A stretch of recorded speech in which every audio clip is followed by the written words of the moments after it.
تو کامران صاحب یہ آپ کے پروگرام سے پہلے بھی ڈسکس ہوا کہ گورنمنٹ کی سکسیس اگر میجر کرنی ہے اور لوگوں کو مایوسی سے بچانا ہے تو اس بار انہوں نے جتنے بھی ایمبیشیس ٹارگٹ ہوں، چاہے آئی ایم ایف کی وجہ سے ہوں، چاہے بجٹ کی وجہ سے ہوں، کسی بھی وجہ سے ہوں، اس کے اندر اگر نئے ایونیوز تلاش نہ کیے، جن لوگوں نے ٹیکس نہیں دیا ان کو اس میں شامل نہ کیا گیا اور الٹا جی ایس ٹی بڑھایا گیا یا آپ نے ٹیکسز فردر انکریز کیے، اور خاص طور پہ اگر گورنمنٹ نے یہ ثابت نہ کیا کہ جہاں عوام کے اوپر ٹیکس کا بوجھ ڈالا جا رہا ہے، ابھی آپ کو پتہ ہے کہ انرجی کاسٹ میں مزید نیگیٹو خبریں موجود ہیں کہ وہاں پہ مزید انرجی پرائسز بڑھائی جائیں گی، وہاں پہ اگر گورنمنٹ نے آسٹیرٹی میجرز نہ لیے اور فسکل ڈسپلن میں سب سے پہلے اپنا خرچہ کم کر کے نہ دکھایا اور صحیح طریقے سے کم کر کے نہ دکھایا، تو میرا یہ خیال ہے کہ گورنمنٹ کے لیے یہ بجٹ جو ہے یہ مایوس کن بھی ہو سکتا ہے۔ اس لیے کل کا جو بجٹ جب بھی یہ پریزنٹ ہوگا، فائنانس منسٹر کریں گے، تو اس میں بیلنس نظر آنا اور اس میں یہ نظر آنا کہ اب بزنس مین کے ساتھ تعاون کیا جا رہا ہے، اور اگر یہ تعاون نہ کیا گیا تو دیکھیں انڈسٹری بزنسز نے چلانی ہے، اور اگر معیشت کا پہیہ چلنا ہے تو وہ کاروبار سے چلنا ہے، اور کاروبار اس قسم کے ٹیکسز پہ، اس قسم کے انٹرسٹ ریٹ پہ قطعی طور پہ بھی سسٹین نہیں کر سکتا۔ تو یہ بتائیں کہ اچھا ایک ہو گئی وزاوی کاروبار، وزاوی ہماری معیشت کے، یہ اچھی خبر ہو گئی کہ 1.5% آج جو بھی کیا 1.5% آج اسٹیٹ بینک نے انٹرسٹ ریٹ کم کر دیا۔ اب ایک اس اچھائیت کو شاید جو بجٹ ہے وہ آف سیٹ کر دے، کیونکہ اس پہ ٹیکسز آئیں، ٹیکس شعبے کو مزید ٹیکس کر دیا جائے، جو ٹیکس چور شعبہ ہے اس کے وارے نہارے جاری رہیں، جو ٹیکس کلیکشن کا ادارہ ہے اس میں رشوت ستانی کا بازار ویسے ہی گرم رہے، تو ظاہر ہے کہ یہ آف سیٹ ہو جائے گا۔ مگر پھر ایک شاید پازیٹیو خبر آ جائے، اور وہ ہے کہ آئی ایم ایف کے ساتھ ہمارا بہتر والا پروگرام ہو جائے، ایک ہمارا 8 بلین کا پروگرام ہو جائے، ہمارا ایک لانگ ٹرم ہماری ایک پروگرام ہمارا ان کے ساتھ ہو جائے، تو وہ پھر ایک پازیٹیو نیگیٹو دین اگین کیا وہ ایک سبسٹینشیل پازیٹیو خبر ہوگی کہ ہمارا آئی ایم ایف پروگرام ہو گیا۔ کامران صاحب پازیٹیو تو یقیناً ہوگا، کیونکہ آج کے دن میں تو کوئی آپشن اس کے علاوہ نہیں ہے، لیکن جس چیز کو میں پازیٹیو کہتا ہوں یا جس چیز کو میں یہ سمجھتا ہوں کہ جتنے بھی معاشی تجزیہ کار ہیں وہ بھی اس کو سمجھتے ہیں کہ جو سسٹینیبل بزنس پریکٹس ہوتی ہے، سسٹینیبل اکنامک پالیسیز ہوتی ہیں،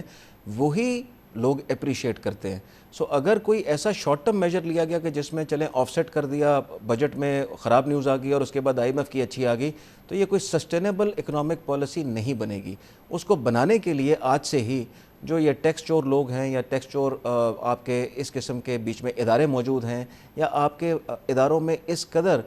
ڈسپلن کا فقدان ہے کہ وہ اپنی چیزوں کو پراپرلی نہیں رن کر پاتے، اگر اس چیز کو اب بھی ٹھیک نہ کیا گیا تو سمجھ سے قاصر رہے گا کہ وہ وقت کب آئے گا، ایسا کون سا ماحول ہوگا جس میں ہم اس طرف جھانکنا شروع کریں گے کہ جس کی وجہ سے ملک میں آلریڈی بہت زیادہ تباہی آئی، اور وہ تباہی جو ہے وہ عوام نے برداشت کی ہے، جو ٹیکس پے کر رہا ہے، آفیشیل کام کر رہا ہے، ریکارڈ پہ رکھ کے کام کر رہا ہے، بکس اس کی کلین ہے، سب سے لیکن زیادہ اگر اس کے نقصان وہی ساتھ اٹھاتا ہے۔ ساتھ کامران صاحب اگر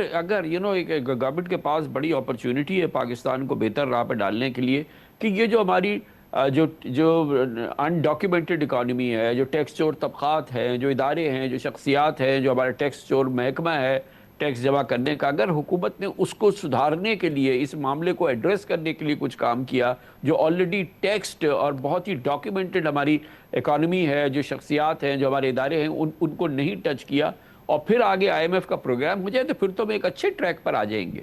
جی بالکل آ جائیں گے، اور کامران صاحب میں تو یہ کہوں گا کہ اگر ایسا قدم اٹھایا گیا، نارملی گورنمنٹس اس بات سے گھبراتی ہیں کہ یہ ان پاپولر ڈیسیجن ہوگا۔ آج کے دور میں میرا یہ ماننا ہے کہ لوگوں کی اب اتنی ایجوکیشن ہو گئی ہے کہ سارے اس قسم کے ان پاپولر ڈیسیجن چاہتے ہیں، کیونکہ اگر یہ بوجھ اس اکانومی کا اٹھانا ہے تو آپ کو ان لوگوں پہ ٹیکس کا بوجھ ڈالنا پڑے گا جن کی وجہ سے ملک میں معیشت میں بے انتہا تباہی آئی۔ سو اس کو میں بالکل بھی ان پاپولر نہیں سمجھتا، میں سمجھتا ہوں آج کے دن میں سب سے زیادہ پاپولر ڈیسیجن یہ ہوگا کہ اس ملک کی معیشت کو ڈاکیومنٹ کیا جائے، اور جیسا کہ ہم پہلے بھی کہتے رہے کہ پاکستان کی اکانومی کو سیدھے کرنے میں ول چاہیے اور اس کے بعد ایگزیکیوشن چاہیے۔ آپ کا پائے اتنا بڑا ہے، اتنی بڑی اکانومی کی آپ کی سائز ہے جو کہ مس رپورٹ ہوتی ہے۔ ہم جب کہتے ہیں کہ $300 بلین کی اکانومی ہے، میرے نزدیک یہ تقریباً $1 ٹریلین کی اکانومی ہے، اور اس کا اتنا بڑا سیگمنٹ اگر انڈاکیومنٹڈ ہے، سوچیں کہ اگر وہ ڈاکیومنٹ ہو گیا تو پاکستان کی تو معاشی ترقی اپنے تمام ارد گرد کے ممالک سے بہت آگے نکل سکتی ہے، اور ہمیں اسی کے اوپر کام کرنا چاہیے۔ یہی ایکچولی ایک اکنامک ریوائول ہوگا اس ملک کا۔